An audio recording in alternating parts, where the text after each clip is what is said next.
आज प्रधानमंत्री जी ने अपने संबोधन में बार बार एक चीज की चर्चा की कि अभी कोरोना को हराना है, अभी कोरोना खत्म नहीं हुआ है, अभी दवाई नहीं है तो ढिलाई नहीं बरतनी है, अभी सोशल डिस्टेंसिंग का पालन करना है, एहतियात बरतना है और हम लोग लड़ाई लड़ रहे हैं। तो मुझ समेत भारत के तमाम नागरिकों को हमेशा की तरह मायूसी मिली। कोई भी ठोस बात देश को लॉकडाउन के बाद, एक जो नाकामयाब लॉकडाउन था, विदाउट प्लानिंग जो लॉकडाउन थोपा गया था, उस नाकामी को स्वीकार करने के बाद देश की आर्थिक स्थिति कैसे बेहतर हो, इस पर चर्चा किए बगैर प्रधानमंत्री जी ने अपने संबोधन दिया। इस पे दो बातें में मैं नहीं बल्कि भारत का हर नागरिक जो भारत से मोहब्बत करता है वो जानना चाहता है। प्रधानमंत्री जी, जब कोरोना से लड़ाई अभी जरूरी है, प्रधानमंत्री जी अभी कोरोना से लड़ना बाकी है, प्रधानमंत्री जी जब दवाई नहीं है, जब आप मास्क लगाने और एहतियात की बात कर रहे हैं, तो क्या ये एहतियात और मशवरा आप अपनी पार्टी के लोगों को देंगे? आपकी पार्टी के सिंधिया समेत तमाम भाजपा के लोग बड़ी बड़ी रैलियां कर रहे हैं, हजारों लोग आ रहे हैं, वहां कोई मास्क नहीं है, कोई सोशल डिस्टेंसिंग नहीं है, उनके खिलाफ एक शब्द बोला आपने?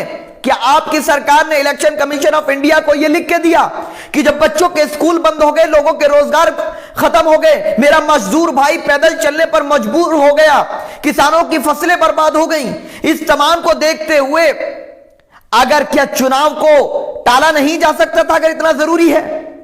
सोशल डिस्टेंसिंग एक मजाक बन चुका है और मैं ये बात जिम्मेदारी से कह रहा हूं कि कोरोना फैला उसकी जिम्मेदार डोनाल्ड ट्रंप का नमस्ते ट्रंप कार्यक्रम है, सरकार की नाकाम पॉलिसी है और चुनाव के दौरान ये तरह कई चीजें उल्लंघन हो रहा है, उस पर सरकार और इलेक्शन कमीशन खामोश है। मैं फोटोज दे सकता हूं भाजपा के भी, दूसरी पार्टी के लोगों के भी, जहां पर सरेआम धज्जियां उड़ाई जा रही है, लेकिन अगर कोई गाड़ी में एक आम आदमी मास्क ना पहना हो तो उसका चालान करके पैसा वसूला जा रहा है। लेकिन नेता सरेआम सोशल डिस्टेंसिंग की मास्क की धज्जियां उड़ा रहे हैं रैलियों में, उसके पर आप नहीं बोले प्रधानमंत्री जी। दूसरा, आप किसान का जो बिल लेकर आए, आप जो आपने पूरी तरह से कॉर्पोरेट जगत को हाथों गुलाम बनाने का काम किसानों के लिए किया, उस पर आप एक शब्द नहीं बोले। चाइना कब्जा कर रहा, उस पर एक शब्द नहीं बोले। मेरे उत्तर प्रदेश के अंदर दलित बेटियों की इज्जत रोज लूटी जा रही है, नहीं बोले। पिछड़े समाज की बेटियों की इज्जत लूटी जा रही है, अल्पसंख्यक समाज के लोगों की लूटी जा रही है। और जब अपराधी ठाकुर हो, बलात्कारी या हत्यारे ठाकुर हो, तो उनके समर्थन में, उन आरोपियों के समर्थन में पंचायत होती है, आपका विधायक बयान देता है, उस पर आप एक शब्द नहीं बोले। उत्तर प्रदेश के अंदर बेटियां सुरक्षित नहीं हैं, कारोबारी सुरक्षित नहीं हैं, किसान तड़प रहा है, युवाओं पे नौकरी नहीं है, आप एक शब्द नहीं बोले। आपने हर साल 2 करोड़ नौकरियों की बात कही थी, आप एक शब्द नहीं बोले कि 2 करोड़ में से कितनी नौकरियां मिली। लेकिन हां, एक बात जरूर है, साहब 30-30 मिनट बोलकर गुमराह करते थे, लेकिन अब 12 मिनट पे आ गए। याद रखिए, जनता जब जागरूक हो जाएगी प्रधानमंत्री जी, आपके पास मजदूरों को चलने के लिए, इंतजाम करने के लिए पैसा नहीं, आपको गरीबों को रोजगार देने के लिए, नौजवानों को रोजगार देने के लिए पैसा नहीं, आपके पास महिलाओं की सुरक्षा करने के लिए इंतजामात नहीं, लेकिन 8,000 करोड़ का हवाई जहाज खरीदने के लिए पैसा है, लेकिन मजदूरों को बसें नहीं मिल पाई, मजदूरों को ट्रेन नहीं मिल पाई। वो मेरा मजदूर भाई तड़पता रहा और उस तड़प का एक एक तड़प का बदला जरूर लेगी जनता।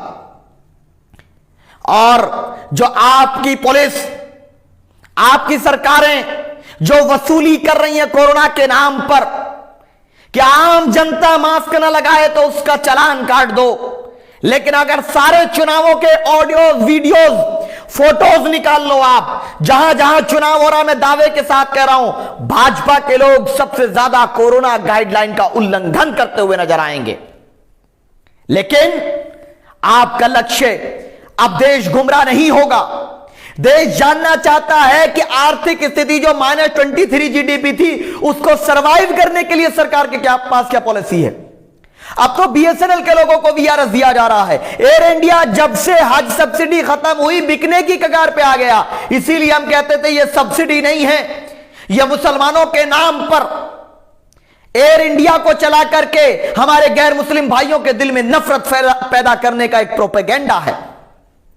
और अब चुनाव आया तो आईएसआईएस आ जाएगा, पाकिस्तान आ जाएगा, धार्मिक मंदिर मस्जिद की बातें आ जाएंगी, क्योंकि इनके पास कोई डेटा नहीं कि रोजगार कितने लोगों को मिला है। बता दें अगर है तो डेटा जारी कर दें। उर्दू भर्ती जो सारी प्रक्रिया पूरी हो चुकी, उनको तक नौकरियां नहीं दे पाए। आप बात करते हैं मुस्लिम बहनों को न्याय देने की। दूसरी चीज, सनातन संस्कृति का सबसे बड़ा अपमान उस प्रदेश में हुआ जहां का मुख्यमंत्री खुद अपने आप को योगी कहता है। 12 बजे के बाद अंतिम संस्कार, दाह संस्कार नहीं हो सकता। लेकिन इस मुख्यमंत्री की सरकार में जबरदस्ती एक बेटी को अंतिम दर्शन अपनी मां जो करना चाहती थी अपनी बेटी के, उसको अनुमति नहीं मिलती है। लेकिन हम लोग ये वादा करते हैं, पीस पार्टी वादा करती है कि अगर हम लोगों की सरकार में भागीदारी होगी, हमारी सरकार होगी, तो सबसे पहले हम लोग शराब की पूर्णबंदी करके यह संदेश देंगे कि अब उत्तर प्रदेश में कोई शराब नहीं पिएगा। और जब शराब नहीं रहेगी तो महिला उत्पीड़न कमजोर पड़ेगा, एक्सीडेंट नहीं होंगे तो प्रदेश की प्रगति होगी। हम शराब को बंद करके मिनरल वाटर हर घर तक पहुंचाएंगे, जहां से 70% बीमारियां दूर हो जाएंगी। यह हमारा एजेंडा होगा। हम धर्म, जाति, संप्रदाय नहीं देखेंगे। और हम यह तय करेंगे कि बुनकरों को बिजली का दाम फ्लैट रेट पे मिले और उनको जो कच्चा माल है, रॉ मटेरियल, वो मिनिमम प्राइस पे मिले। किसानों के लिए हम यह तय करेंगे कि एमएसपी से कम पर C250 फॉर्मूले से पहले कोई भी व्यक्ति किसान को अपनी फसल बेचने पर मजबूर ना कर सके। हम यह काम करेंगे। शिक्षा, चाहे जो भी शिक्षा वो हासिल करना चाहता, हम संपूर्ण रूप से फ्री शिक्षा करके यह संदेश देंगे कि सेवा भाव यह होता है। हम धर्म जाति नहीं देखेंगे। नरेंद्र मोदी जी, आपने झूठ बोला, आज फिर गुमराह किया है। कभी तो देश की बात करिए अगर मन की बात से पेट भर गया हो। मैं जानता हूं कि आप मन की बात वहां नहीं कर सके जहां करनी चाहिए। अगर आप वहां मन की बात किए होते फिर यहां काम की बात कर रहे होते, लेकिन वहां तो आप नहीं कर पाए। उसके लिए आपको जो किया आपको मुबारक। लेकिन चंद सवाल जो बार बार देश की जनता पूछती है कि आज तक कोई नहीं मिला जिसने मोदी जी के हाथ की चाय पी हो। ऐसा चौकीदार, ऐसा फकीर दुनिया में नहीं देखा जो 8,000 करोड़ के उड़न खटोले में उड़ता हो। यह फकीर है, चौकीदार है, या ये बादशाह सलामत है? जहां बादशाह सलामत को आराम मिलना चाहिए, मजदूर मर रहा है मर जाए। बादशाह सलामत को के आराम में कमी नहीं आनी चाहिए, किसान आत्महत्या कर रहा है करता रहे। बादशाह सलामत के आराम में कमी नहीं आनी चाहिए, युवा बेरोजगार हो रहा है हो जाए। बादशाह सलामत के ऐशो आराम में कमी नहीं आनी चाहिए। देश की जीडीपी गिर रही है गिर जाए, बादशाह सलामत की ऐश परस्ती में कमी नहीं आनी चाहिए। महिलाओं की इज्जत लुटती है लुट जाए, लेकिन बादशाह सलामत को तो 8,000 करोड़ का प्लेन चाहिए। उनको तो दुनिया को घूमना है। समझ में नहीं आता प्रधानमंत्री हैं या परिधान मंत्री हैं। परिधान, जो हमारे भाई हिंदी नहीं जानते, परिधान कपड़ों को कहते हैं। इतने कपड़े जितने दिन नहीं होते उससे ज्यादा साहब कपड़े बदल लेते हैं। लेकिन अब जनता एक एक चीज का बदला लेगी आने वाले चुनाव में। और ये अब तय कर लीजिए कि अब गुज्जर, प्रजापति, पाल, मौर्य, सैनी, कुशवाहा, राजभर, निषाद, दलित, अति दलित, जितने भी समाज, अल्पसंख्यक मुस्लिम समाज के साथ जो शोषण हुआ है, ब्राह्मण समाज के साथ, गुज्जर समाज के साथ, एक एक शोषण का बदला देश की जनता लोकतांत्रिक रूप से लेने के लिए तत्पर है। अब किसी भी जाति को किसी भी दूसरी जाति पर अत्याचार करने की अनुमति नहीं होगी।